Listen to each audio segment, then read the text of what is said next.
Hi అండి. Welcome back to our channel Sanas కుకాలజీ. ఈరోజు మన రెసిపీ వచ్చేసి ఎంతో సింపుల్గా టేస్టీగా ఉండే దాల్కా మీఠా అండి. ఈరోజు ఈ దాల్కా మీఠాని మనం చాలా సింపుల్ ఇంగ్రీడియంట్స్తో చాలా టేస్టీగా చేసుకున్నామండి. ఈ దాల్కా మీఠా అయితే ముస్లిం ఫెస్టివల్స్లో కానీ లేదా ఫంక్షన్స్లో కానీ చాలా ఫేమస్ అండి. పదండి ఇప్పుడు దీన్ని ఎలా ప్రిపేర్ చేయాలో చూసేద్దాం. ఒక బౌల్ తీసుకొని ఇప్పుడు ఇందులోకి మనం 1.5 కప్పుల వరకు శనగబ్యాళ్ళని తీసుకోవాలి. ఈ శనగబ్యాళ్ళని మనం 2 సార్లు బాగా శుభ్రంగా వాష్ చేసుకోవాలండి. ఈ విధంగా వాష్ చేసుకున్న శనగబ్యాళ్ళలోకి ఇప్పుడు మనం ఒక 3 కప్పుల వరకు నీళ్ళని పోసుకోవాలి. 1.5 కప్పుల బ్యాళ్ళకి 3 కప్పుల నీళ్ళు అనేది పోసుకోవాలండి. ఇప్పుడు ఈ బ్యాళ్ళని మనం కనీసం 1 గంట పాటైనా నానపెట్టుకోవాలి. గంట తర్వాత చూడండి బ్యాళ్ళు అనేటివి కొద్దిగా నానాయండి. ఇప్పుడు ఈ వాటర్తో పాటే బ్యాళ్ళని మనం ప్రెషర్ కుక్కర్లోకి వేసుకోవాలి. ఇప్పుడు మూత పెట్టేసి మనం మీడియం ఫ్లేమ్లో ఒక 4 విజిల్స్ వచ్చేంత వరకు ఈ శనగబ్యాళ్ళని ఉడికించుకోవాలి. ప్రెషర్ పోయాక చూద్దామండి. చూడండి మన బ్యాళ్ళు అనేటివి చక్కగా ఉడికాయి. ఈ విధంగా ఉడికితే సరిపోతాయండి. ఇప్పుడు మనం బ్యాళ్ళని పూర్తిగా చల్లారనివ్వాలి. చల్లారినాక బ్యాళ్ళని ఈ విధంగా జార్లోకి వేసుకోవాలండి. ఇప్పుడు ఈ బ్యాళ్ళని మనం మెత్తగా గ్రైండ్ చేసుకోవాలి. చూడండి ఈ విధంగా బాగా మెత్తగా గ్రైండ్ చేసుకున్నాక ఇప్పుడు మనం ఈ గ్రైండ్ చేసుకున్న దాన్ని ఒక మందపాటి గిన్నెలోకి వేసుకుందామండి. మిగిలిన బ్యాళ్ళని కూడా మనం ఇదే విధంగా మెత్తగా గ్రైండ్ చేసుకొని తీసుకోవాలి. ఇప్పుడు ఇందులోకి ఒక 2 కప్పుల వరకు పాలను పోసుకోవాలి. పాలను వేసుకున్నాక ఇప్పుడు దీన్ని మనం బాగా మిక్స్ చేసుకోవాలండి. ఉంటలు లేకుండా ఈ విధంగా బాగా మిక్స్ చేసుకోవాలి. ఈ విధంగా కొంచెం మిక్స్ చేసుకున్నాక ఇప్పుడు ఇందులోకి మనం ఒక 1/2 కప్పు వరకు పాలపొడిని వేసుకోవాలండి.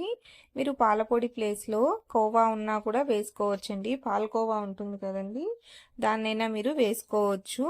ఇప్పుడు దీన్ని ఈ విధంగా ఉంటలు లేకుండా కలుపుకోవాలండి. చూడండి ఈ విధంగా బాగా కలుపుకోవాలి. ఈ విధంగా కలుపుకున్నాక ఇప్పుడు మనం ఇందులోకి 1.5 కప్పు వరకు పంచదారను వేసుకుందామండి.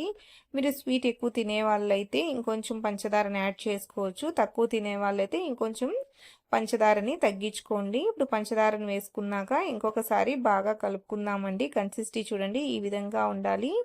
ఇది కుక్ చేసుకుంటే ఇంకొంచెం థిక్గా అవుతుందండి. ఇప్పుడు మనం దీన్ని స్టవ్ మీద పెట్టుకుందాం. స్టవ్ మీద పెట్టుకొని ఈ విధంగా కలుపుకుంటూ దీన్ని మనం కుక్ చేసుకోవాలండి. కనీసం ఒక 12 నుంచి 15 నిమిషాల వరకు దీన్ని కుక్ చేసుకోవాలండి. మీడియం ఫ్లేమ్లోనే ఈ విధంగా కలుపుకుంటూ దీన్ని కుక్ చేసుకోవాలి. ఈ విధంగా కలుపుకోకపోతే కింద అడుగు అనేది పట్టుతుందండి. కాబట్టి ఈ విధంగా కలుపుకుంటూ కుక్ చేసుకోండి. 15 నిమిషాల తర్వాత చూడండి ఇది చక్కగా ఉడికిపోయిందండి. ఈ కన్సిస్టెన్సీలో ఉండాలండి. ఇది చల్లగా అయితే ఇంకొంచెం చిక్కపడుతుంది. ఇప్పుడు స్టవ్ని ఆఫ్ చేసేసుకొని దీన్ని పక్కన పెట్టేసుకుందాం. ఇప్పుడు స్టవ్ మీద వేరొక ప్యాన్ పెట్టుకొని ఇందులోకి ఒక 3 లేదా 4 టేబుల్ స్పూన్ల వరకు నెయ్యిని వేసుకోవాలి. నెయ్యి కొద్దిగా వేడయ్యాక కట్ చేసుకున్న 1/2 కప్పు జీడిపప్పు, 1/2 కప్పు వరకు బాదం పప్పుల్ని వేసుకొని లైట్ గోల్డెన్ కలర్ వచ్చేంత వరకు ఫ్రై చేసుకోవాలండి. చూడండి ఈ విధంగా లో ఫ్లేమ్లో వీటిని బాగా చక్కగా లైట్ గోల్డెన్ కలర్ వచ్చేంత వరకు ఫ్రై చేసుకోవాలి.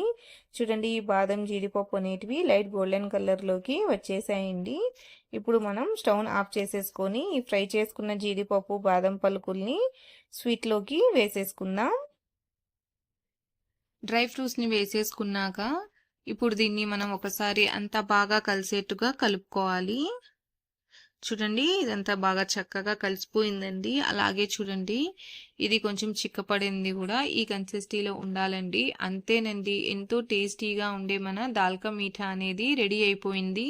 మీరు దీన్ని వేడివేడిగానైనా సర్వ్ చేసుకోవచ్చు, లేదా ఫ్రిడ్జ్లో పెట్టి కొంతసేపు చల్లగానైనా కూడా సర్వ్ చేసుకోవచ్చండి. ఎలా తిన్నా కూడా ఇది చాలా చాలా టేస్టీగా ఉంటుందండి. చాలా సింపుల్ ఇంగ్రీడియంట్స్తో చాలా ఈజీగా మీరు ఈ దాల్కా మీఠా రెసిపీని చేసుకోవచ్చు. మీరు కూడా ఈ స్టైల్లో ఒకసారి ఈ దాల్కా మీఠా రెసిపీని ట్రై చేసి చూడండి. మీకు ఈ రెసిపీ ఎలా అనిపించిందో నాకు తప్పకుండా కామెంట్లో తెలియచేయండి.